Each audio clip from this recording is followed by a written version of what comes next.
પોરબંદરના દુલીપ ક્રિકેટ ગ્રાઉન્ડનો Saurashtra cricket association દ્વારા કરોડોના ખર્ચે વિકાસ થઈ રહ્યો છે ત્યારે આજે એસસીએના પ્રમુખ નિરંજન શાહે ગ્રાઉન્ડની મુલાકાત લઈ વિકાસ કાર્યોનું નિરીક્ષણ કર્યું હતું।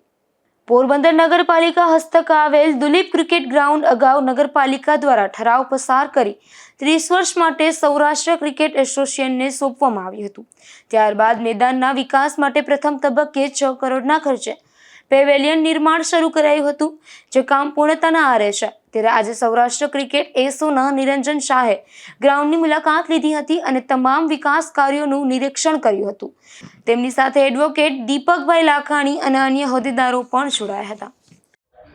સૌરાષ્ટ્ર ક્રિકેટ એસોસિએશનના ઉપપ્રમુખ તરીકેની છેલ્લા 5 વર્ષ ઉપરાંતથી મારી જવાબદારી નિભાવી રહ્યો છું। મારા સદનસીબે અને નિરંજનભાઈના પ્રયત્નથી પોરબંદર મહાનગરપાલિકા થયું એ પહેલા સરજુભાઈ કારિયા પ્રમુખ હતા તે વખતે ગુજરાત સરકારશ્રી દ્વારા લીઝ હોલ્ડ આપી અને આ જગ્યાના ગ્રાઉન્ડનો સરસ રીતે વિકાસ થાય એ માટે અમને લોંગ લીઝ આપી છે અને એટલે જ અમે જ્યારે લીઝ ડીડ થયા પછી ગ્રાઉન્ડને સરખું કરવા માટે લગભગ 5 થી 6 લાખ રૂપિયાનો ખર્ચ કરી નવી માટી ભરી લોન વાવી અને અમારા ઇન્ટર ડિસ્ટ્રિક્ટ જે રમી શકાય મેચો એટલે કે પોરબંદર, જુનાગઢ, જામનગર, ઉના, ગીર સોમનાથ એવા ઇન્ટર ડિસ્ટ્રિક્ટ સૌરાષ્ટ્ર ક્રિકેટ એસોસિએશનના મેચો જે બીસીસીઆઈ દ્વારા માન્ય છે એવા 14, 16, 19, 21, 23 એવા મેચો પણ અમે ગ્રાઉન્ડમાં જ રમાડીએ છીએ। પોરબંદરની સદનસીબ એ વખતે કે આ વખતે મહિલા આપણી ટીમ ચેમ્પિયન થઈ એ પહેલા સૌરાષ્ટ્ર ક્રિકેટ એસોસિએશને તાત્કાલિક રીતે મહિલાઓનો મેચ પણ આપણે પોરબંદરમાં સુંદર રીતે આયોજન કર્યું। ડિસ્ટ્રિક્ટ લેવલની ટીમો હતી કારણ કે મહિલાઓમાં એટલી જાગૃતતા નથી, પણ ભવિષ્યમાં આ વિઝન ઉપર નિરંજનભાઈ કામ કરી રહ્યા છે કે આપણે જે રીતે બોયઝના મેચો રમાડી છે 14, 16, 19 એ જ રીતે મહિલાઓના પર જો ક્રિકેટમાં રમતા થાય એટલા માટે જ ભૂતકાળમાં પેવેલિયન હતું અમારું સામે જોઈ શકાય તેવું, પણ એ પેવેલિયનની આજના આધુનિકતાની સગવડતાની દ્રષ્ટિએ ઝીરો કહી શકાય કારણ કે હવે ફર્સ્ટ ક્લાસ મેચો માટે સારું પેવેલિયન હોવું જરૂરી અને આવશ્યક છે અને એટલે જ સૌરાષ્ટ્ર ક્રિકેટ એસોસિએશન દ્વારા આ પહેલ સ્વીકારી ગ્રાઉન્ડને ડેવલપ કર્યું। પોરબંદર જેમ ડેવલપ કર્યું એવી રીતે સુરેન્દ્રનગર અને અમારું અણોસરા ગ્રાઉન્ડ એ પણ સૌરાષ્ટ્ર ક્રિકેટ એસોસિએશન દ્વારા ડેવલપ કર્યા છે। હવે નજીકના ભવિષ્યમાં કદાચ સુરેન્દ્રનગર અમારા કરતા પહેલા ઉદ્ઘાટનમાં આવી જશે। વિઝન એવું હતું કે બંને ગ્રાઉન્ડના ઉદ્ઘાટન એક સાથે થઈ શકે।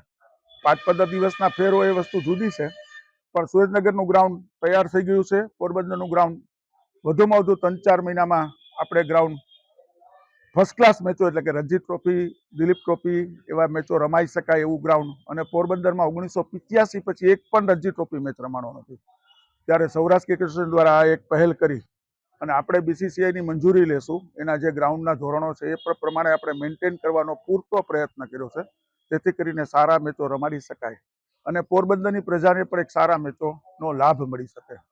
રાત્રિ મેચો જેમ નિરંજનભાઈ કીધું એ રીતે પણ શક્ય બનશે। વધારેમાં વધારે T20 ને 50ના મેચો કે જે આ વખતે અમારે આમ તો અમારી તાજાવાલા ટ્રોફી જે રમાય છે એ 50ની છે।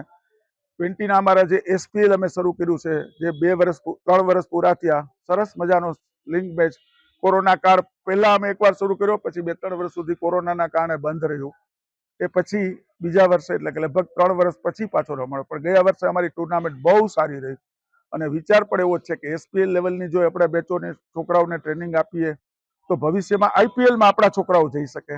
અત્યારે જેમ જયદેવ ઉનડકટ છે એ જ રીતે ઘણા બધા, ચેતન સાકરિયા અમારો સૌરાષ્ટ્ર ક્રિકેટ એસોસિએશનનો છે, આ વખતે સદનસીબે આઈપીએલમાં 6 ખેલાડીઓ સૌરાષ્ટ્ર ક્રિકેટ એસોસિએશનના છે, ટીમમાં સામેલ છે। કઈ રીતે રમાડશે, કઈ રીતે રમશે એ તો દરેક ફ્રેન્ચાઇઝીએ નક્કી કરવાનું હોય છે, પણ સૌરાષ્ટ્રના ખેલાડીઓ માટેનો એક સારી એવી વિઝન અને સારો સ્પોર્ટ્સનો સપોર્ટ મળે એ માટે સૌરાષ્ટ્ર ક્રિકેટ એસોસિએશન ઘણા વર્ષોથી કાર્યરત છે અને એમાં પોરબંદરને આપણે આ વખતે આ યશકલગીમાં લઈ જવા માટેનો અમારો સૌનો ભગીરથ પ્રયાસ છે। નિરંજનભાઈનું વિઝન છે કે સૌરાષ્ટ્રના દરેક જિલ્લા ઉપર એક ગ્રાઉન્ડ આપણું હોવું જોઈએ। આ જ રીતે જામનગર, જુનાગઢ પ્રયત્ન ચાલુ છે। રાજકોટમાં જેમ આપણું મેઇન સ્ટેડિયમ છે એની આગળ પાછળ તમે જુઓ તો 2 ગ્રાઉન્ડ એટલે ગ્રાઉન્ડ 1, ગ્રાઉન્ડ 2 અને મેઇન સ્ટેડિયમ એવી રીતે 3 ગ્રાઉન્ડ અત્યારે રાજકોટમાં છે। વધારામાં રેલવે અને રેસકોર્સ ગ્રાઉન્ડ પણ ઉપયોગ માટે લઈએ છીએ।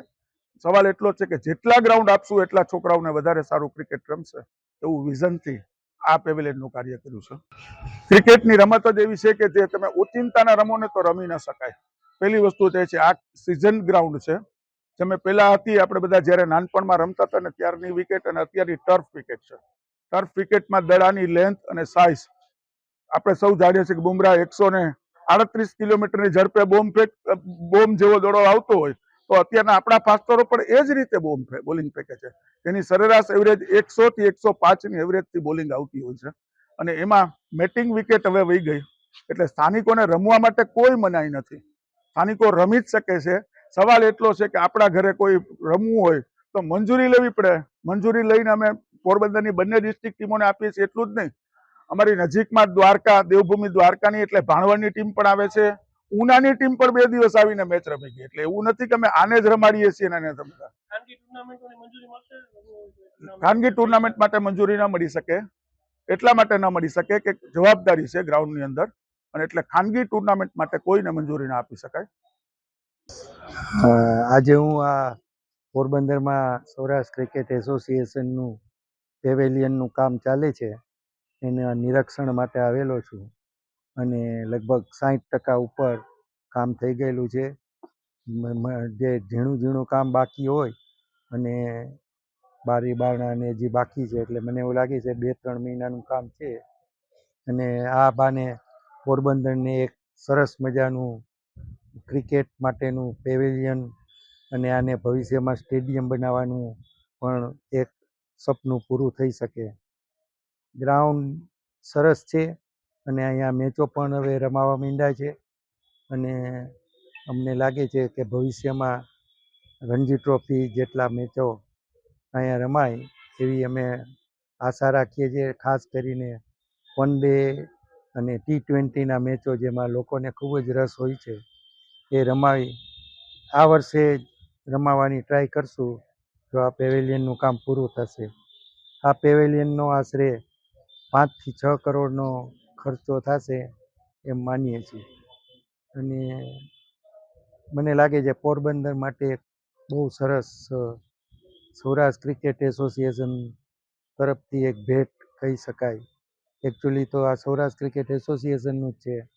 અમને કોર્પોરેશને આ ગ્રાઉન્ડ લોંગ લીઝ ઉપર આપેલું છે એનો પણ અમે આભાર માનીએ છીએ. Thank you. આ મુલાકાત દરમિયાન નિરંજનભાઈએ જણાવ્યું હતું કે કામગીરી પૂર્ણ થયા બાદ શહેરીજનોને એક ઉત્તમ પેવેલિયન કે જ્યાં ક્રિકેટરો માટે પણ વિવિધ સુવિધા હશે તેની ભેટ મળશે અને આગામી સમયમાં વિવિધ મેચો પણ અહીં રમાય તેવી શક્યતા વ્યક્ત કરી હતી. નિપુલ પોપટ સાથે અશોક થાનકી, ગુજરાત ન્યૂઝ, પોરબંદર.